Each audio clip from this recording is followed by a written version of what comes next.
Welcome to Teens Explosion Online Service. Teens Explosion adalah teens ministry dari GBI Basilea Kelapa Gading. Mari teman-teman, kita memuji menyembah Tuhan dan juga mendengarkan firman Tuhan bersama-sama. Shalom teman-teman semuanya, selamat Natal dan Tahun Baru ya. Ayo kita tetap semangat dalam mengikuti ibadah TX kali ini. Sunday, God bless you. Shalom TX, apa kabar? Luar biasa. Bersyukur hari ini kembali kita berjumpa di dalam ibadah kita di minggu yang di awal tahun ini, yang sudah lama kita harusnya boleh bersama-sama bersekutu, dan kita kembali berjumpa di awal tahun ini di minggu terakhir di bulan Januari. Tapi Kak Don percaya kita akan bersiapkan diri untuk di tahun ini menjadi pribadi yang menjadi lebih lagi kuat di dalam Tuhan. Amin. Mari sebelum kita dengar firman Tuhan, kita berdoa. Terima kasih Tuhan, berkatilah setiap kami semua yang rindu akan Engkau, yang rindu untuk mengasihi-Mu lebih lagi, yang rindu untuk mendengarkan firman-Mu, yang dididik dalam kerajaan-Mu, di dalam jalan-jalan yang Engkau kehendaki dalam hidup kami, sesuai seperti rancangan-Mu yang terjadi dalam hidup kami. Kami rindukan itu semua di dalam nama Yesus, urapi kami. Dalam nama-Mu kami berdoa dan ucap syukur. Haleluya. Amin. Ya, Alkitab pernah menceritakan sebuah kejadian atau dibilang sebuah tema yang terjadi seperti Yunus yang pernah mengalami tema ini. Kita mau bahas sebuah tema yaitu second chance, kesempatan kedua. Nah, di sini Yunus pernah mengalami kesempatan kedua. Dia pernah, karena dia menolak, karena dia keras hati juga, akhirnya dia harus menginap 3 hari 3 malam di perut ikan. Dan ini yang terjadi pada Yunus, dan banyak kesempatan lain, yaitu seperti Daud ya, yang dia sampai benar-benar jahat kalau dibilang, karena dia harus mengambil Batseba. Mengerikan sekali pokoknya deh ceritanya ini.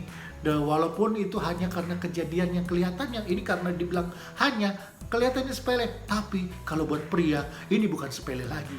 Ini sebele kete bele-bele. Kenapa? Dia ketika dia ada di soto, dia lihat orang lagi mandi. Nah, matanya berbinar-binar. Sudah, itu dia.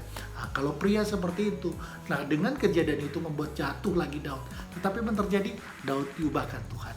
Nah, mendapat kesempatan yang kedua, sehingga bahkan dari Raja Daud terjadilah sebuah proses, dan akhirnya lahirlah juru selamat Yesus, anak Daud. Disebut sebagai anak Daud karena lahir dari keturunan Raja Daud. Ya, teman-teman, kesempatan kedua, apa sih yang pernah kalian ngalamin dalam kehidupan kalian dalam konteks tema kesempatan kedua? Kira-kira apa? Kak Doni pernah mengalami hal yang pernah Kak Doni cerita, sesuatu yang rasanya itu mengerikan sekali. Karena waktu itu Kak Doni mengalami beban berat, karena keadaan waktu itu istri Kak Doni sakit berat. Disampaikan sebagai berita yang sangat-sangat mengecilkan hati, menyedihkan, karena istri Kak Doni waktu itu sakit, disebut tumor ganas dan segala macam. Tetapi dilewatin proses, Tuhan sembuhkan dan mendapatkan kesempatan kedua untuk lebih baik lagi hidup. Karena ada hal-hal yang terjadi, mungkin di teman-teman semua ngalamin dalam kehidupan sehari-hari kita. Apa? Mungkin ketika kita lagi ulangan di sekolah, mungkin ketika kita lagi ulangan tiba-tiba kita nggak konsen karena keadaan di rumah, karena kondisi di rumah, dan keadaan kita juga lagi down. Akhirnya kita mendapatkan nilai yang jelek. Tetapi ketika guru mengerti hidup kita, akhirnya disampaikan, kamu Bapak kasih kesempatan kedua untuk mengerjakan ini dan persiapkan dengan baik. Ada banyak cara, ada banyak macam. Bahkan di sebuah cerita lama, ada seorang sahabat ini, para sahabat ini pria, dan ada kedua pria ini, mereka ini di dalam cerita lama ini berkisah tentang seorang sahabat ini adalah seorang hakim, dan si temannya ini adalah sahabatnya ini adalah seorang yang penjahat sekali gitu, penjahat lah. Tapi mereka sahabat gitu.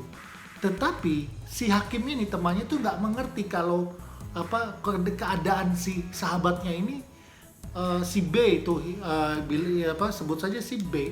si B ini orang yang jahat ternyata, tetapi dia melakukan kejahatan karena kondisi keuangan, karena kondisi miskinnya keluarganya, sehingga dia melakukan kejahatan yang sangat luar biasa.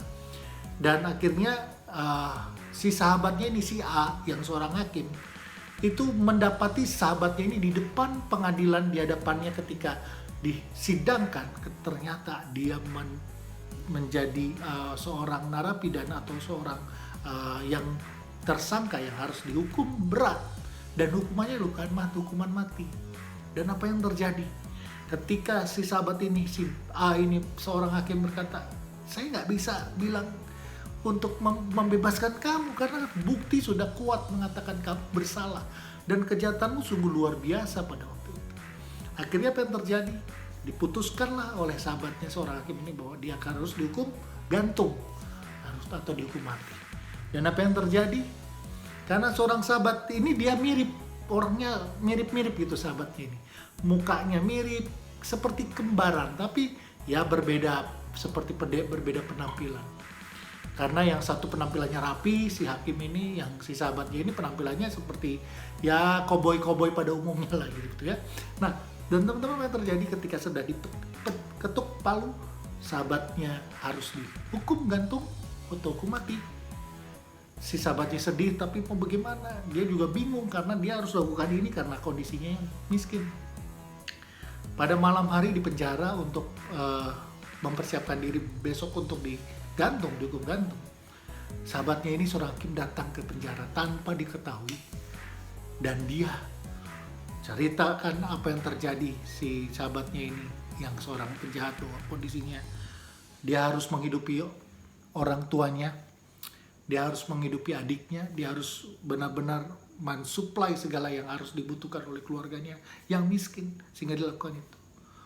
Dan kalau dia sudah nggak ada, bagaimana caranya dia bisa memenuhi ibunya yang sedang sakit dan adiknya yang masih kecil. Nah, si sahabatnya seorang hakim ini akhirnya dia mengambil keputusan untuk menukar posisi, dan dia memberikan kesempatan kedua kepada si sahabatnya yang jahat ini. Dan yang terjadi adalah yang dihukum gantung adalah si hakim itu sendiri. Dan teman-teman, ini cerita yang luar biasa tentang kesempatan kedua. Karena kenapa? Kita ini adalah orang yang juga mengalami kesempatan yang kedua. Dan kita punya Allah yang disebut our God is God of second chance. Penuh dengan kasih, penuh dengan sabar, panjang sabar. Dan Allah kita ini benar-benar Tuhan yang dia memberikan waktu kita untuk apa? Berulang-ulang terus kita diberi kesempatan untuk berubah. Dan kita bertobat. Dan kita berbuah. Yes, teman-teman. Dan ini yang kita harus lakukan di tahun ini. Karena second chance, ada kesempatan kedua yang Tuhan memberikan. Karena di dalam second chance ada arti makna yang besar kesempatan kedua ini. Itu adalah makna kasih. Apa itu kasih yang benar, kasih yang sesungguhnya? Yaitu charis atau anugerah Allah. Anugerah yang luar biasa. Dalam bahasa Yunani di Perjanjian Lama, charis ini muncul hampir 160 kali di berbagai tulisan di Alkitab. Dan dalam surat Paulus apalagi kita bisa baca di Efesus pasal 2 ayat 8 sampai dengan 9. Sebab karena kasih Allah, karena Kristus kamu diselamatkan oleh iman. Ini bukan hasil dan segala macam, itu ayatnya jelas. Dan di Roma pasal 3 ayat 24 kadang akan bacakan, oleh kasih karunia atau charis telah dibenarkan dengan cuma-cuma karena penebusan dalam Kristus. Nah, ini dia teman-teman.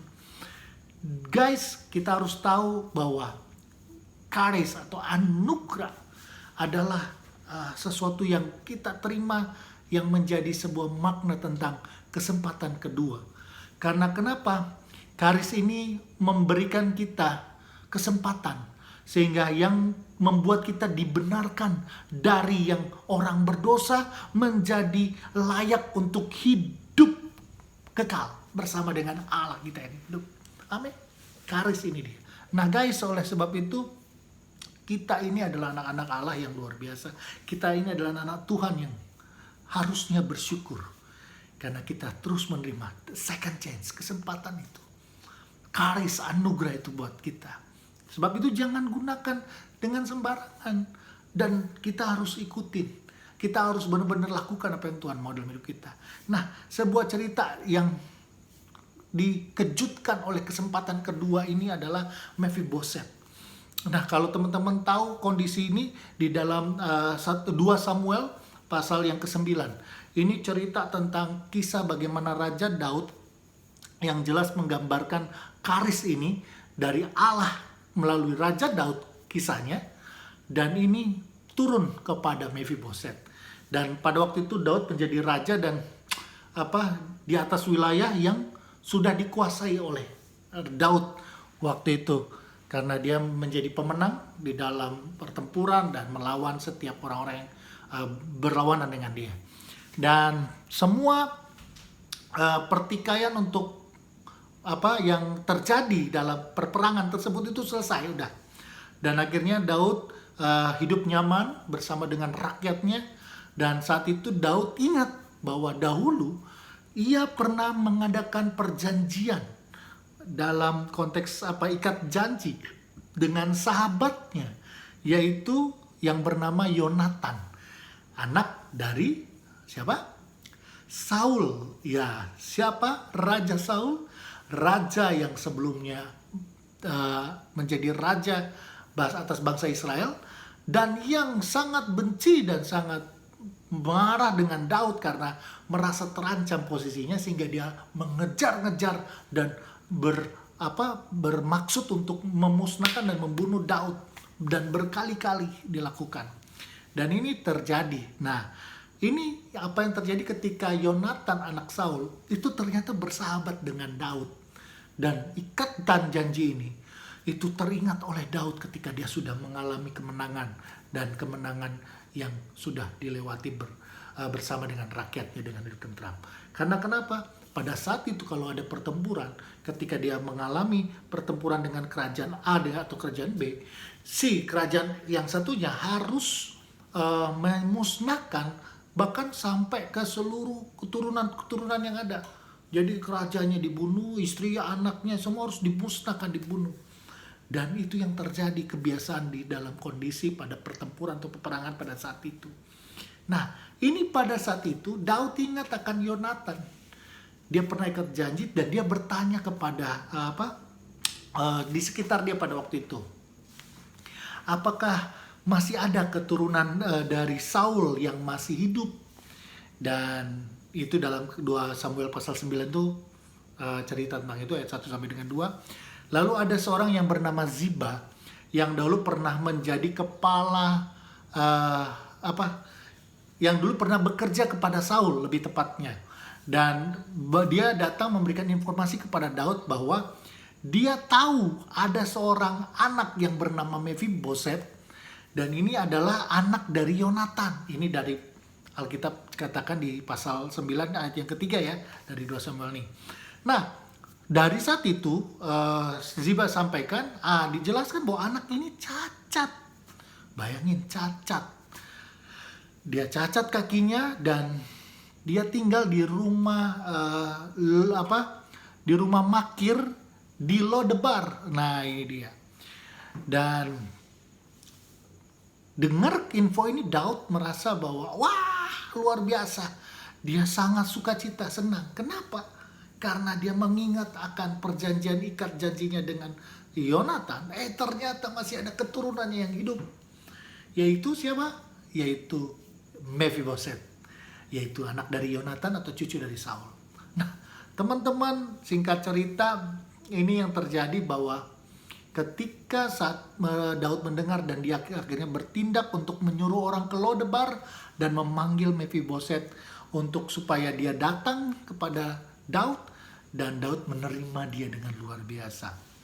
Dan semua yang dialami Mephiboset ini benar-benar membuat dia tuh terkejut, hatinya takjub, karena dia merasa benar-benar kaget dari kondisi dia yang saat sebelumnya, dengan dari masa yang terkungkung sendirian, lalu dia mengalami pengalaman yang pahit sebelumnya, dan kondisinya cacat. Nah, teman-teman, ini yang terjadi. Dan akhirnya dalam kalimat di pasal 9 ayat 13 berkata bahwa Mephiboset diam di Yerusalem sebab ia tetap makan sehidangan dengan raja.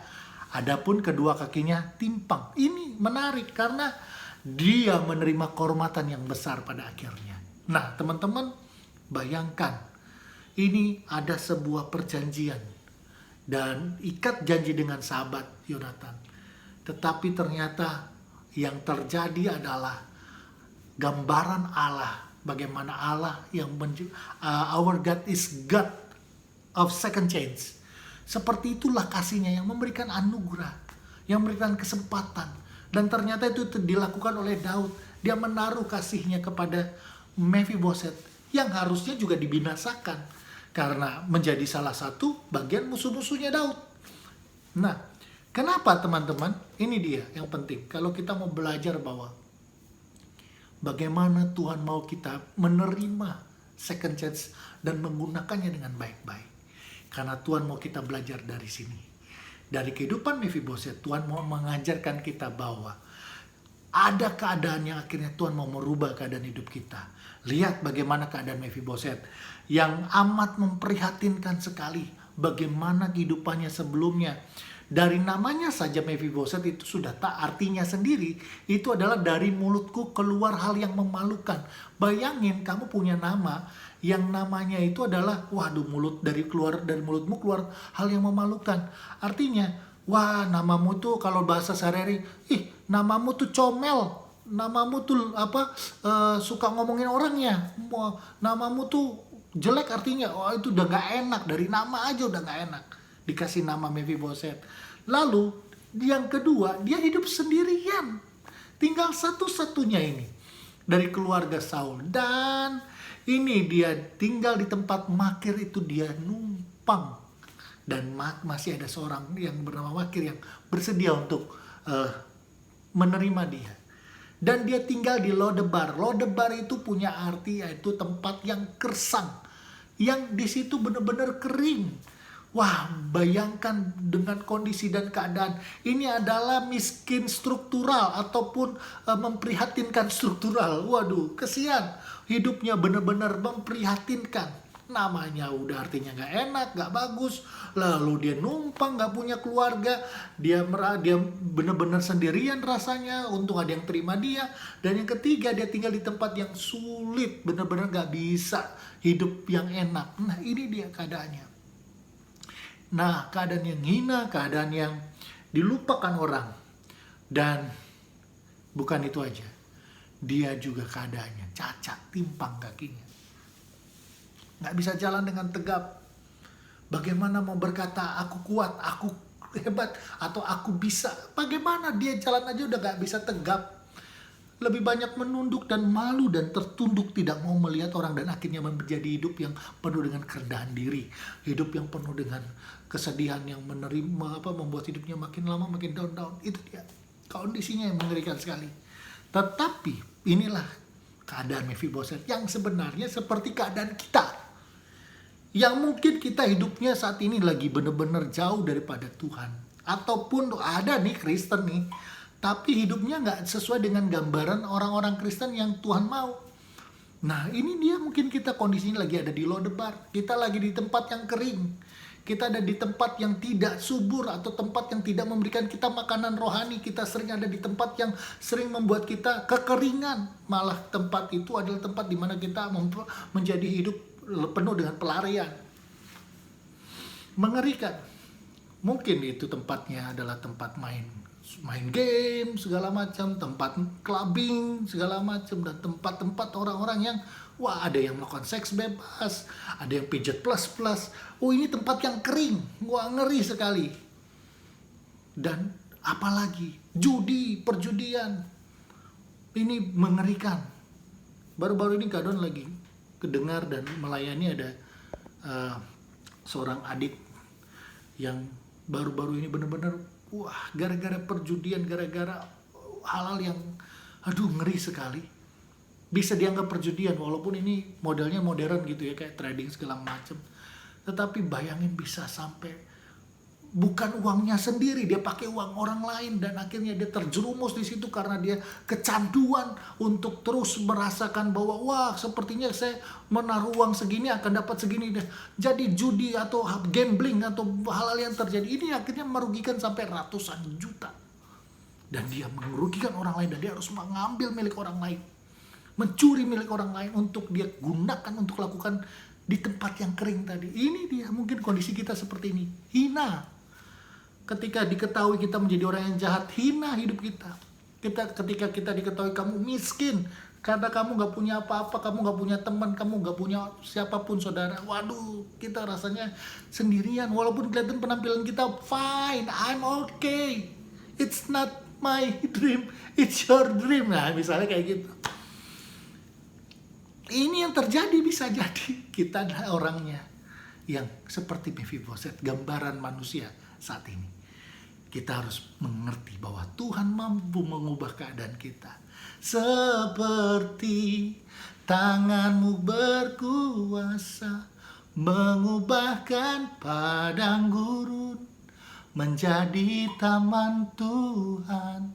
Ku percaya. Wah, ini dia lagu. Tuhan sanggup mengubahkan itu dalam kehidupan kita. Sama seperti Mephibosheth. Hal inilah yang terjadi. Dan apa yang terjadi? Yang kedua, begitulah Tuhan mempresentasikan kasihnya melalui Daud. Daud mengungkapkan kasihnya dengan jelas bahwa Daud hanya ada motif yang menggerakkan hatinya untuk menemui atau menerima Mephibosheth cuman satu, yaitu kasih. Dan kasih ini yang luar biasa yang Tuhan punya, Tuhan miliki, yang Tuhan berikan buat kita, yaitu karis, anugerah yang sebenarnya lu gak bisa, lu gak layak terima, tapi lu terima. Gitu dia. Kita juga sebenarnya kita gak layak terima itu dari Tuhan, tapi Tuhan tetap berikan ke kita. That's why our God is God of second chance. Tuhan kasih kita kesempatan lagi, Tuhan kasih kita kesempatan lagi. Dan akhirnya kisah bagaimana Daud mengungkapkan kasihnya ini gambaran bagaimana kasih Tuhan dalam kehidupan kita. Tuhan gak akan menyia-nyiakan. Terus dia akan memberikan kesempatan. Dan Tuhan gak akan pernah lelah untuk mendatangi kita. Tuhan gak akan pernah lelah untuk merangkul kita supaya kita menerima kasihnya. Berbeda kalau kita yang menolaknya. Guys, dia tetap hadir buat kita. Apapun kondisi kita. Amin. Nah, dan yang terakhir, Mephibosheth juga mengingatkan kita. Ketika Tuhan mendapati kita, ketika dia datang, menegur, menasihati, merangkul, memeluk kita, disitulah kita harus menaikkan syukur kepada Tuhan. Seperti Mephibosheth, menyambut dengan penucapan syukur. Karena apa? Ketika saat suruhan Daud yang bernama Ziba tadi menjemput dia, Mephibosheth itu terkejut, dan karena dia malu sekali, tidak menyangka akan menerima kehormatan ini, dan ia hanya bisa tersungkur di bawah kaki Daud mengucap syukur ketika mengalami perjumpaan itu. Sama seperti kita, sejahat apapun hidup kita, sehina apapun hidup kita, sekurang apapun hidup kita, kalau dia mendapati hidup kita, dia merangkul kita, dia ada di hadapan kita, mari kita naikkan syukur. Thank you Lord, thank you God. Terima kasih karena Kau hadir buat hidupku. Ya, so guys, mari kita terima. Dan perubahannya dari semua ini adalah status kita bisa diubahkan. Dan ingat, Mephibosheth dulu yang tidak punya keluarga, dia memiliki keluarga yang besar yang menerimanya. Dulu dia harus numpang di rumah makir, sekarang dia bisa tinggal bahkan sehidangan satu meja bersama dengan raja. Dulu dia nggak punya tanah, tinggal di Lodebar, dia sekarang memiliki apa yang dia butuhkan untuk lahan ladang untuk dia boleh garap. Dan lain lagi, dulu makan seadanya, sekarang makan apa aja ada. Gitu kan? Nah, di kerajaan iyalah kita bisa makan apa aja. Dan dulu dihina orang karena kakinya cacat. Sekarang tidak ada yang dapat menghina dia. Karena kenapa? Karena dia bersama dengan Raja. Dan kalau kita percaya bahwa kita ada bersama dengan Tuhan, tidak ada siapapun yang sanggup mau menjatuhkan kita. Karena bersama Tuhan, seng ada lawang. Amin. Ya Tuhan, terima kasih untuk firman hari ini. Dan teman-teman, tetap keep in your spirit. Dan mulai Februari besok, kita akan sama-sama tiap 2 minggu sekali kita akan bersama-sama kumpul lagi. Mungkin kita pakai WhatsApp video call untuk beberapa teman-teman yang bisa kita kumpulin. Kita mau kumpul-kumpul lagi berdoa bersama-sama. Kita boleh ngadain FC yang udah kita lewatin sebelumnya.